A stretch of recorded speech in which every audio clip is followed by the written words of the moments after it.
자, 이제 말씀 보실까요? 시편 33편.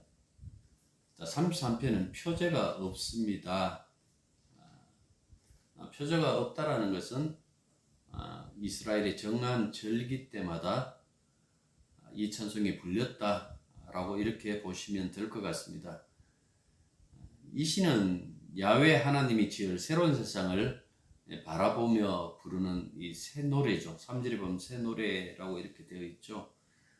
이스라엘이 꿈꾸는 세상이 있어요. 그게 뭔가 하니까 주님께서 친히 통치하시는 나라, 그의 신실함으로 통치하시기 때문에 공의와 정의가 살아있는 그런 세상, 그런 세상을 바라보면서 늘 이 절기 때마다 그들은 주님 지으실 그 세상을 사모하는 그 마음으로 이 찬송을 불렀다라는 그 말씀입니다. 자, 먼저 1절부터 5절을 보시면요, 이 시편의 중심 주제를 지금 이야기를 하고 있어요. 여기서 시인이 그 이스라엘이 부르는 찬송의 기본적인 표현 구조가 어떠한지 그 본보기를 이렇게 제공해요. 명확하게 두 개의 묘사적인 요소가 구성되어져 있는데요. 1절부터 3절을 보시면 찬송하도록 명령하는 5개의 명령형이 연속적으로 등장해요. 좀 이따 읽을게요. 그 다음에 4절과 5절은 왜 우리가 찬송해야 하는지 그 이유를 알려주고 있습니다. 먼저 1절부터 3절을 보시면 즐거워하라, 찬송하라, 새 노래를 만들라, 노래하라, 연주하라. 자, 이 명령을 받은 자들은 이스라엘 중에 의롭고 정직한 자들이다 라고 이렇게 얘기를 하고 있어요. 다시 말해서 하나님 말씀을 잘 따르고 질서정연한 주님의 세상에 합당하게 살아가는 그런 자들이겠죠. 문제적으로 하면 이 점은 4절과 5절에 보시면 야훼의 말씀이 정직하다라는 표현이나 그분이 공의를 사랑하신다는 표현과 잘 맞아 떨어지죠. 특히 보면 정직, 그 다음에 공의, 정의, 특히 여기서 공의 미슈파트하고 이 정의, 체다카라는 이 단어가 짝을 이뤄가지고 구약 성경에 굉장히 많이 나옵니다. 이게 뭔가 하니까 하나님의 그 언약의 어떤 그 신실하심을 표현할 때 항상 공의와 정의라고 이렇게 얘기를 해요.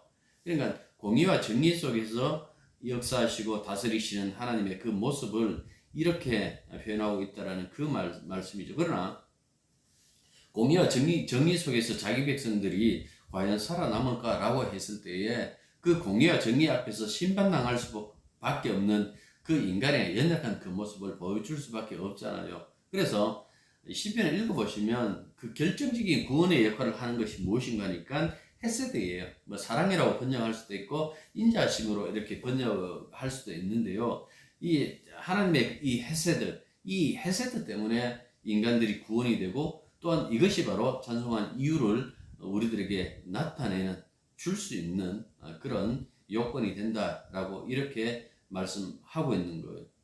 주님이 정의와 공의가 충만하게 넘치는 그 세상, 그 새로운 세상과 새 노래 이 잘 맞아 떨어지잖아요. 그러니까 항상 꾸었던 것이 기존에 있던 이 세상의 그 안주함, 이 세상에서 그냥 살고 싶다라는 그 생각보다도 항상 여호와께서 친히 오셔서 다스리실 그 새로운 어떤 그 세상을 늘 꿈꿨는데요. 그 꿈꾸는 그 세상 속에 불러지는 그 노래도 새 노래일 수밖에 없다라고 그렇게 말씀해요. 그래서 앞서서 말했던 이 의인과 정직한 자를 다시 한번 이 관점에서 이렇게 본다면 우리가 32편을 생각해 보시면 되겠죠. 32편 1절과 2절 사도 바울이 인용했던 그 구절 있잖아요. 여기서 보는 것처럼 여호와로부터 허물의 사함을 받고 자기 죄가 가려진 자들 이걸 갖고 은혜다라고 그렇게 말했잖아요. 바울이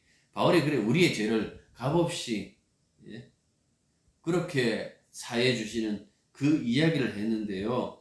여기서 말하는 연결 안 될 수가 없어요. 그래서 너희 의인들아, 그 다음에 정직한 자들아 라고 했을 때에 이 의인과 정직한 자들은 32편에서 보는 것처럼 야훼 하나님께서 그들의 죄를 사해 주시고 덮어 주시는 바로 그런 자들을 이야기를 해주고 있는 거예요. 그래서 다시 또 새 노래로 갑니다. 새 노래로 가면 기존의 노래가 뭡니까? 사람들이 입에 늘 달고 다니는 소리가 뭐죠? 착하게 살아라. 착하게 살면 하나님께서 복 주신다라는 그 얘기를 하잖아요. 근데 시편의 이 시인도 그렇고 욥도 그렇고 연자들도 그 얘기를 하고, 여러분들 착하게 산다고 과연 이 땅에서 복이 있던가요? 소위 말해서 이제 상선벌악, 선하면 상 주고 악하면 벌 준다라는 그것이 그 이론이 맞아 떨어지던가요? 이 결론적으로는 맞겠죠. 끝에 가면 하나님께서 역사하시면 맞겠지만은 우리는 어떻게 보면 거꾸로 된 그 세상의 모습을 본다라는 그 말씀입니다. 항상 권력 가진 자가 자기 멋대로 하는 그 모습들, 지금은 민주 정권이다, 뭐 민주주의다 하니까 예전보다 덜하지만은, 그래서 은밀하게 그 권력을 행사하지만은, 과거의 왕권 시대에서 그 권력이라는 것은 무슨 짓을 해도 그 법에 저촉되지 않는, 그러니까 법을 초월한 어떤 그 권력을 행사 많이 했는데요. 그 세계를 살아가는 사람들에게 하나님의 공평과 정의, 그 다스리심, 그 성실하심으로 다스리시는 그 모습을 바라본다라는 것은 그들의 어떻게 보면 소망이고 꿈이겠죠. 그래서 여기서 새 노래라 하는 것은 하나님이 개입하셔서 직접 다스리시는 그 모습을 사모하는, 그 다스리심을 바라보는, 그래서 이 새롭다라고 했을 때에 작년에 불렀던 찬송 말고 원래 새 찬송 부릅니다 하고 새롭게 뭐 작고한 그런 찬송이라는 그런 의미가 아니라 전적으로 새로운, 꼭 이 예레미야 33장에 있는 것처럼, 31장에 있는 것처럼, 바로 그 새 언약 나오잖아요. 31장에서 나오는 것처럼 그 새 언약의 그 새로운, 이전과 전혀 다른, 하나님이 직접 개입하시고 직접 일하셔서 만드신 그 의를 사람들에게 나눠주고 용서해 주시는 그 새로움이 담겨져 있는, 그래서 여기서 새 노래라고 했을 때에 이거는 창조와 구속 혹은 창조와 새 창조, 이 두 축을 중심으로 하나님이 어떻게 일하시는지, 하나님이 어떻게 승리하시는지 그 부분을 전향한 바로 새 노래다라고 이렇게 생각해요. 물론 이 역사적으로 보면 이스라엘 백성들이 이 종교력으로 새해가 3월 혹은 4월, 우리가 부활절로 지키는 그 6월절 있잖아요. 6월절이 바로 이들이 새해예요. 한 해가 이렇게 갱신되는데, 한 해가 갱신된다라는 것은 언약도 갱신돼요. 그래서 이들이 그 죄 용서 받으면 대속죄일에, 속죄일에 7월 10일 날 종교력으로 그 받으면 한 해 동안 그들의 그 모든 죄가 그 용서된다고요. 그러니까 이 언약이 갱신하는 때이기 때문에 하나님의 백성들이 성전에 모여가지고 자기의 헌신을 다짐해요. 꼭 새해 첫 예배 때에 교인들이 모여가지고 자기도 모르게 앉아갖고 기도하잖아요. 원래는 제가요 이렇게 할게요, 저렇게 할게요. 근데 과연 이 헌신, 자기들의 헌신을 고백하는 것이 새로운가라고 했을 때에 새로울 수 없잖아요. 세상스럽지도 않아요. 왠가하니까 사람들이 이 헌신을 다짐하고도 그 다짐한 대로 안 하잖아요. 입에 달고 있는 주여 우리를 용서해 주십시오 라는 그 중심 주제가 뭐예요? 내가 입을 띄고도 그 말대로 하지 않았습니다 라는 어떤 그런 내용을 담고 있잖아요. 그래서 여기서 새 노래라고 하는 것은 한 해가 새롭게 되었기 때문에 내가 이렇게 새롭게 헌신하겠습니다 라는 그런 다짐이 아니라, 이 새 노래는 창조, 새 창조 일 수밖에 없죠. 이 계시록 나중에 뒤에서 제가 읽겠습니다만은 그 새 노래라고 이렇게 얘기를 하면서 그 얘기를 해요. 그리스도가 자기 피로 산 백성을 하나님께 드리는 그 구속상권, 새 노래라고 해놓고 그 이야기를 해요. 그리스도가 자기의 피로 산 백성 하나님께 드리는 그 구속의 사건에 대해서 이야기를 한다고요. 이것 외에 새로운 것이 없다라는 그 말씀을 해주고 있는 겁니다. 자, 6절부터 9절 보십시오. 여호와의 말씀으로 하늘이 지음이 되었습니다라고 이렇게 얘기를 하고 있죠. 하나님 말씀의 능력, 말씀이 가지고 있는 그 사건의 모습을 보여주고 있다라는 그 말씀입니다. 여기서는 하나님 말씀으로 창조된 세상이다라고 이렇게 출발해요. 6절에. 그리고 9절 보십시오. 말씀으로 만물을 견고하게 서게 했다라는 것으로 이렇게 결론 지어요. 그러니까 말씀으로 창조하고 말씀으로 세웠다라는 이 이야기로 이게 굉장히 경이롭고 장엄한데요. 이 말씀, 이 다바르라는 이 단어 속에 보면 말씀에 있을 때에 우리 말하고 다릅니다.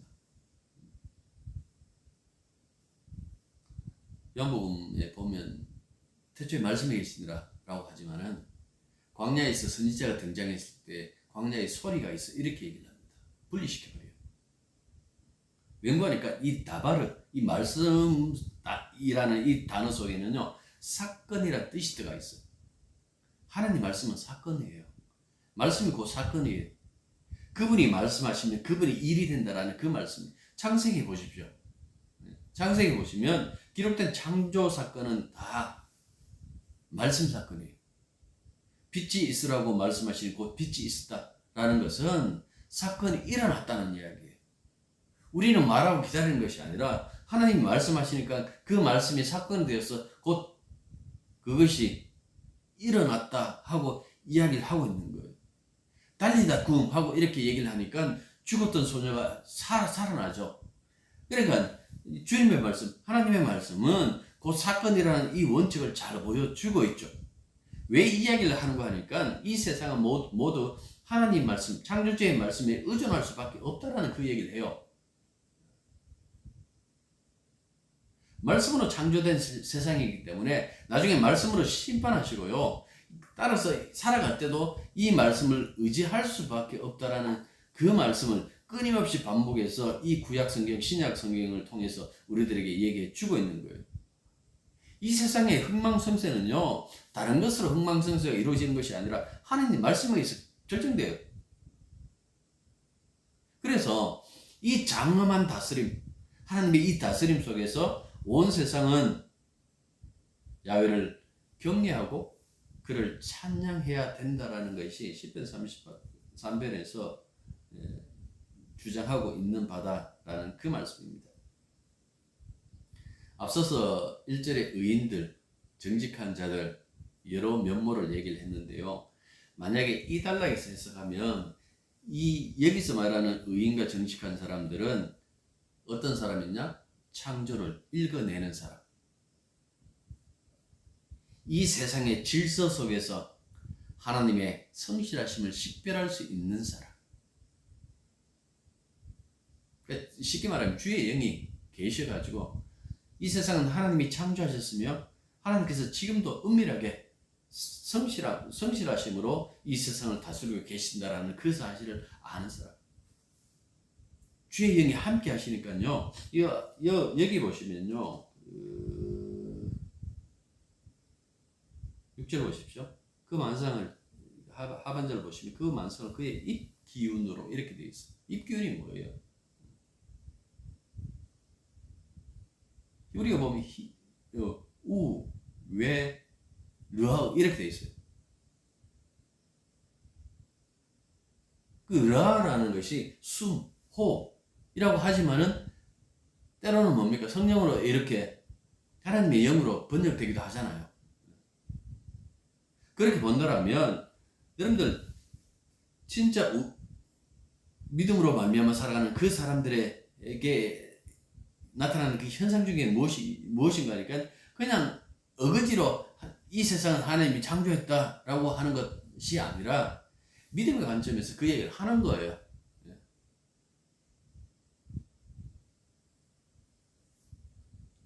믿음으로 창조주를 바라보고 믿음으로 하나님이 일하신다라는 것을 아는 사람들은요, 소망을 주님께 둘 수밖에 없을 거 아니에요. 이 세상의 주인이 이 세상을 다스리고 계시니까 거기에 소망 드는 그 삶을 살 수밖에 없잖아요. 나는 하나님 창조한 건 안 믿어. 그런데 예수 믿어. 왜? 혹시나 복 주실지. 여러분들 그건 믿음이라고 안 하잖아요. 그렇게 사는 사람들은 소망을 하나님께 안 둬요. 주님께 안 둬요. 자기 자신에게 두고 세상의 어떤 이 재물이나 우리가 손으로 만질 수 있고 느낄 수 있는 그런 것들에 늘 두고 살아가겠죠. 그래서 믿음이 굉장히 중요해요. 창조주를 알지 못하면 그의 이름을 의지할 수도 없고 그분께 소망을 둘 수 없다라는 그 말씀을 하고 있는 거예요. 갈라디아서 6장 14절과 15절에 보면 바울이 이런 고백을 해요. 마지막에 이 갈라디아서를 이렇게 정리를 하면서 그러나 내게는 우리 주 예수 그리스도의 십자가 외에 결코 자랑할 것이 없으니 그리스도로 말미암아 세상이 나에 대해서 십자가에 못 박히고 내가 또한 세상에 대하여 그러하니라. 할례나 무할례가 아무것도 아니로되 오직 새로 지음을 받은 것만이 중요합니다. 새로 지음, 새 창조. 이 새로 지음이 어디서 일어나는 거 아닌가? 십자가에서. 왜? 세상이 나에 대해서 십자가에 못 박히고 내가 또한 세상에 대하여 십자가에 못 박혔기 때문에 여기서 뭡니까? 과거에 옛사람은 죽고 새 사람이 태어나니까 이것밖에 없다라고 그렇게 얘기를 하는. 그래서 사도 바울이 십자가를 입에 달고 살으셨다라는 그 말씀이죠. 이런 부분을 생각하시면서 우리가 십자가라고 이렇게 얘기를 했을 때에 그 십자가에 담겨져 있는 새 창조, 하나님의 그 새로 지으심에 대한 그 기대가, 이거 없으면요 주님께 소망 안 둬요. 그렇지 않겠어요? 자, 다시 보면 보십시오. 10절부터 여호와께서 나라들의 계획을 폐하시며 라고 17절까지 구원하는 데 군마는 헛되며 군대가 많다 해도 능히 구하지 못하는도다 하고 이렇게 말씀하고 있어요. 하나님의 장엄함과 의심할 여지 없는 그 권능을 이렇게 노래하고 있습니다. 전형적인 어떤 송영의 형태를 가지고 있는데요.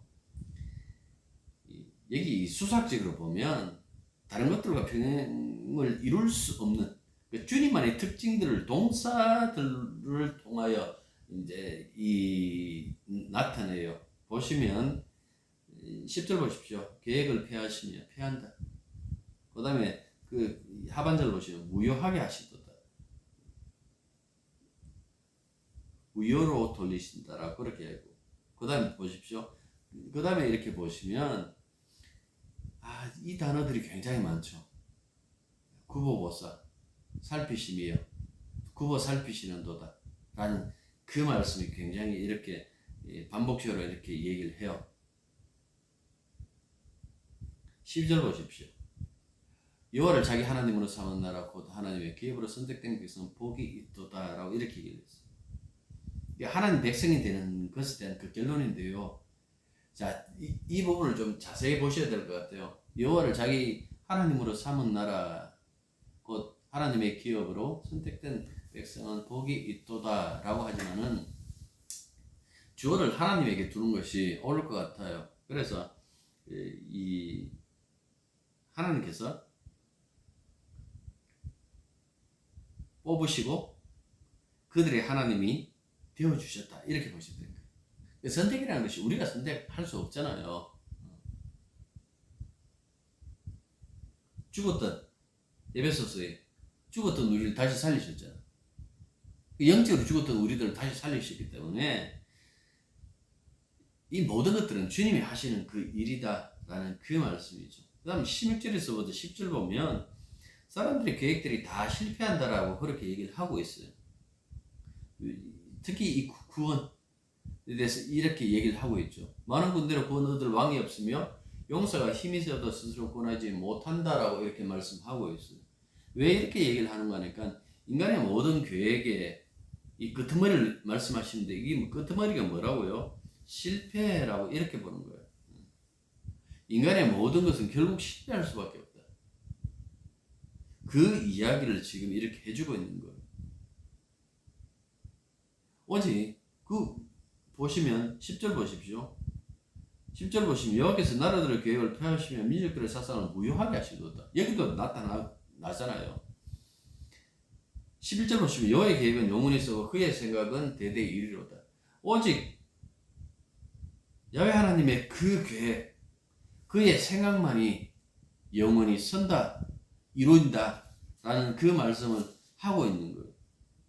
그러니까 사람들이 하나님 없이 살아간다라는 것이 얼마나 헛된 것인가, 얼마나 실패를 자초하는 일인가라는 그 이야기를 시인은 지금 얘기를 해주고 있는 거예요.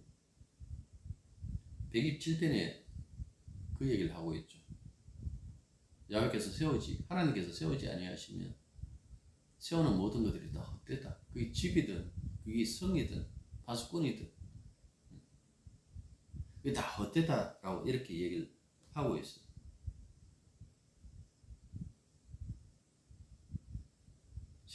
13절 14절 보십시오.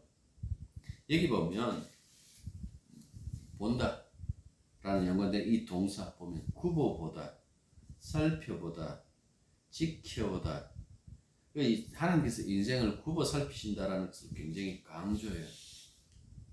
15절 보십시오. 그래서 하나님께서 사람의 마음과 행위를 다 아신다라고 이렇게 얘기를 해요. 사람의 마음을 다 아신다라는 것은 뭡니까? 여기서는 그 누구도 하나님을 피해서 살아갈 수 없다는 그 사실을 얘기를 해주고 있는 거예요. 나는 신이 없다고 생각해. 나는 하나님 없다고 생각해. 나는 안 믿어. 아무리 그렇게 한다고 할지라도 시편 139편에 그 얘기를 하죠. 내가 은혜를 간다 할지라도 하나님의 그 손길, 그 눈길에서 벗어날 수 없었다라고 얘기를 했는데 그 얘기를 지금 여기서도 해주고 있는 거예요. 하나님은 세상을 내버려 두지 않습니다. 이 세상을 내버려 둔다라고 했을 때에 그 내버려 둔다라는 것은 그들이 죄를 짓고 그들이 살아가는 그 형태 그대로를 그냥 두지만은 거기에 대해서 다 보시고 아시기 때문에 결국은 심판하신다라는 것을 여러분들 아셔야 되는 거예요. 그냥 안 넘어가요. 그냥 넘어가지 않고 그 모든 것을 보셨기 때문에 심판하신다라는 것을 이야기를 해주고 있어요. 그래서 16절 17절에 보면 그 왕의 한계, 인간의 한계, 이 세상의 권력, 이 세상의 어떤 힘의 한계, 그것을 보여주면서 실패라고 이렇게 얘기를 하는 거예요. 자, 18절 보십시오. 여기도 보면 살피사라는 그 단어가 있죠. 그런데 개정판에 번역되지 않는 히브리 단어가 하나 있어요. 히네라는 단어인데 이거는 보라, 이렇게 이제 감탄사로 번역하면 될 것 같아요. 보라라고 이렇게 보면 세상 사람들을 감찰하시던 그 하나님께서 당신의 백성들, 당신의 자녀들, 당신이 선택해서 뽑았던 그 백성들을 보는데 눈빛이 다른 거예요. 눈빛이 다른 거예요. 자기 백성들을 향한 그 인자심 가득한 그 눈으로 지켜보고 여기 보면 굶주림에서 이렇게 사망에서 건져주신다라고 했는데 이거는 위험한 세상에서 이 세상에서 건져주신다라는 그 뜻으로 받아들이면 되겠어요. 야훼 하나님께서 우리를 건져주신다. 하나님의 그 눈길 속에서 돌보심을 받고 살아간다. 이거 굉장히 중요한 말씀이죠. 제가 출애굽기 강의를 얘기를 하면서 2장에 24절부터 25절을 여러분들에게 좀 잊혀지지 않을 만큼 제가 많이 한 것 같아요. 거기 보면 세 번역 보면 좀 더 명확하게 나타나는데요. 읽어볼게요. 하나님이 그들의 탄식하는 소리를 들으시고 아브라함과 이삭과 야곱에게 세우신 언약을 기억하시고 이스라엘 자손의 종소리를 보시고 그들의 저지를 생각하셨다. 그 다음에 모세를 부르세요. 3장에서 일을 하신다라는 그 말씀입니다. 이스라엘이 오직 하나님께만 내가 소망을 둔다라는 것이 일반적이지도 막연하지도 않는 그 이유가 뭡니까? 이렇게 듣고 보고 생각하시고 기억하시고 생각하시던 이분이 역사하시고 나서셨기 때문에 우리를 위해서 일하시기 때문에 그렇다라는 그 말씀이죠. 게다가 헤세드, 그의 인자심이 늘 충만하니까 그 인자심에 우리는 오직 소망을 두고 살아갈 뿐입니다 하고 지금 이 노래를 부르고 있다라는 그 말씀입니다. 그 이야기를 지금 33편에서 하고 있는 거예요. 우리들에게도 예수 그리스도의 십자가의 죽음과 부활이 하나님의 지혜요, 그것이 유일한 구원의 길이라는 것을 말씀해 주셨는데요. 바울이 왜 그렇게 얘기를 했을까요? 그거를 여러분들 여기 한번 보십시오. 16절 17절 보시면 힘의 논리가 구원의 길이 결코 아니다, 그 얘기잖아요. 예수님의 말씀대로 하면 칼을 쓴 자 칼로 망한다라는 그 말씀이잖아요. 그런데 보십시오. 소위 구원받은 자라는 자들이 하는 그 형태들이 보면 늘 힘을 축적시키고 힘을 가지는데 애쓰고 있죠. 분명히 십자가가 하나님의 지혜요,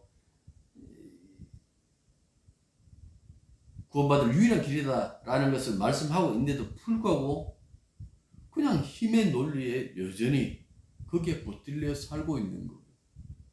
제가 그랬잖아요. 농담삼아 그렇게 얘기를 한다고. 아직도 목사 믿나? 믿지 마세요. 교회 의지하지 마세요. 예수님 의지하세요. 예수님 의지하는 사람이 교회예요. 사람들이 큰 건물 지어놓고 우리들의 이 헌신으로 말미암아 이런 것을 세웠다라고 그렇게 자랑할지라도 여러분들 연약하지만은 주께 온전히 자신을 맡기고 주님의 그 인자심을 붙들고 살아가면서 그 십자가 사건도 우리를 새롭게 하셨다라는 그 새노래가 입술에 떠나지 않고 있는 그 사람이 바로 성도예요. 그 얘기를 해주고 있는 거예요. 주님의 인자심, 주님의 사랑하심, 이것 의지하는 것 외에 우리가 할 수 있는 것도 아무것도 없어요. 우리가 하나님께 찬양 드릴 때도 항상 주의 인자심, 주의 사랑하심, 이것 의지하여 찬송하고 몸의 부활을 기다리는 것, 그것이 신앙 아니에요? 그것이 신앙이지요. 다른 것 쫓아가는 것이 신앙은 아니겠죠. 그 이야기를 33편을 통해서 우리들에게 해주신 것입니다. 기도하겠습니다. 주께서 베푸르신 은혜가 얼마나 큰지, 그 인자심이 얼마나 장엄한지 잊지 말게 해주시고 33편의 시인처럼 우리도 늘 우리 입술에 주의 인자심과 주의 창조주로서 하셨던 그 모든 일들을 늘 찬양하며 주만 높이며 살아갈 수 있는 저희들이 되게 도와주옵소서. 예수님 이름으로 기도드립니다.